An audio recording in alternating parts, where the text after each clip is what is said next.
नमस्कार दोस्तों, आज की वीडियो में बात करेंगे प्रधानमंत्री किसान सम्मान निधि योजना ने देश भर के करोड़ों किसानों के जीवन को आसान बना दिया। यह योजना न केवल आर्थिक सहायता प्रदान करती है बल्कि किसानों को उनकी मेहनत का उचित सम्मान भी देती है। 2026 में आने वाले 22वीं, 23वीं और 24वीं किस्त को लेकर किसानों में उत्सुकता है। पीएम किसान सम्मान निधि की शुरुआत 2019 में हुई थी, जो छोटे और सीमांत किसानों के लिए वरदान साबित हुई। हर किस्त में 2000 रुपए सीधे बैंक खाते में ट्रांसफर होते हैं। आमतौर पर 4 महीने के अंतराल पर यह किस्तें जारी की जाती है, जैसे अप्रैल, जुलाई, अगस्त, नवंबर और दिसंबर, मार्च। ये पैटर्न सरकार ने कायम रखा, जिससे किसान अपनी फसल बुआई और खेती के खर्चों की योजना बना सके। महामारी और अन्य संकटों में भी भुगतान में देरी कम हुई। अब तक ये सफलता से साफ है कि योजना विश्वसनीय बनी हुई है। वर्तमान तक पीएम किसान की 21वीं किस्त किसानों के खातों में पहुंच चुकी है। सबसे हालिया 21वीं किस्त 19 नवंबर 2025 को जारी हुई थी। इसमें कुल 1.40 लाख करोड़ रुपए से अधिक वितरित हो चुके हैं। पहली किस्त 2019 में शुरू हुई। कुल लाभार्थी 11 करोड़ से ज्यादा, प्रति किस्त 2000 रुपए निश्चित है।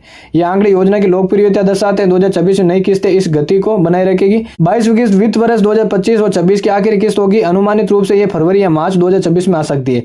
पिछले ट्रेंड के अनुसार फरवरी अंत या मार्च प्रारंभ ट्रांसफर संभव। यह किस्त रबी फसल की कटाई से पहले आएगी, जो किसानों के लिए राहत लेकर आएगी। हालांकि अंतिम तिथि केंद्र सरकार की आधिकारिक घोषणा पर निर्भर करेगी। किसान सतर्क रहे और अफवाहों से बचे। भुगतान में देरी, ई-केवाईसी, बैंक डिटेल या रिकॉर्ड अपडेट की कमी से हो सकती है। बजट सत्र के बाद घोषणा आम। इसके अलावा चुनावी वर्ष न होने से समय पर भुगतान उम्मीद है। ई-केवाईसी पूर्ण अनिवार्य है।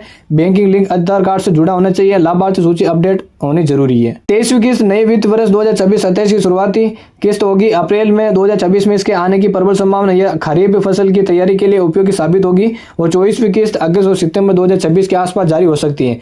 यह चक्र के अनुसार दूसरी किस्त होगी। कुल मिलाकर 2026 में तीनों किस्तें समय पर मिलने की उम्मीद। इन किस्तों से किसान कर्ज मुक्ति की दिशा में आगे बढ़ सकेंगे। योजना ने लाखों परिवार को सख्त बनाया और आगे भी ऐसा ही जारी रहेगा। पीएम किसान किस्त पाने के लिए ई-केवाईसी सबसे महत्वपूर्ण है। बिना इसके कोई भुगतान नहीं होगा। आधार, बैंक खाता और जमीन रिकॉर्ड सही होना चाहिए। ये योग्य लाभार्थी जैसे आयकर दाता, पेंशन भोगी, बाहर है, नाम हटे होने पर पुणे पंजीकरण जरूरी है। सीएससी केंद्र या ऑनलाइन पोर्टल से आसानी से अपडेट कर सकते हैं। E-KYC, OTP, biometric, face authentication से डुप्लीकेट हटाया। सवैध प्रक्रिया, आवेदन सुधार pmkisan.government.in पर जाकर। पीएम किसान सम्मान निधि ने केवल पैसे की मदद बल्कि किसानों को आत्मविश्वास बढ़ाने वाली पहल है। 22वीं और 24वीं किस्त 2026 में लाखों परिवार को मजबूत बनाएगी। सरकार की प्रतिबद्धता ये योजना और मजबूत हो रही है। किसान भाइयों, अपनी ई-केवाईसी पूरी करें। दोस्तों, जानकारी चलेगी तो वीडियो को लाइक और कमेंट करना, चैनल को सब्सक्राइब करना। धन्यवाद। जय हिंद, जय भारत।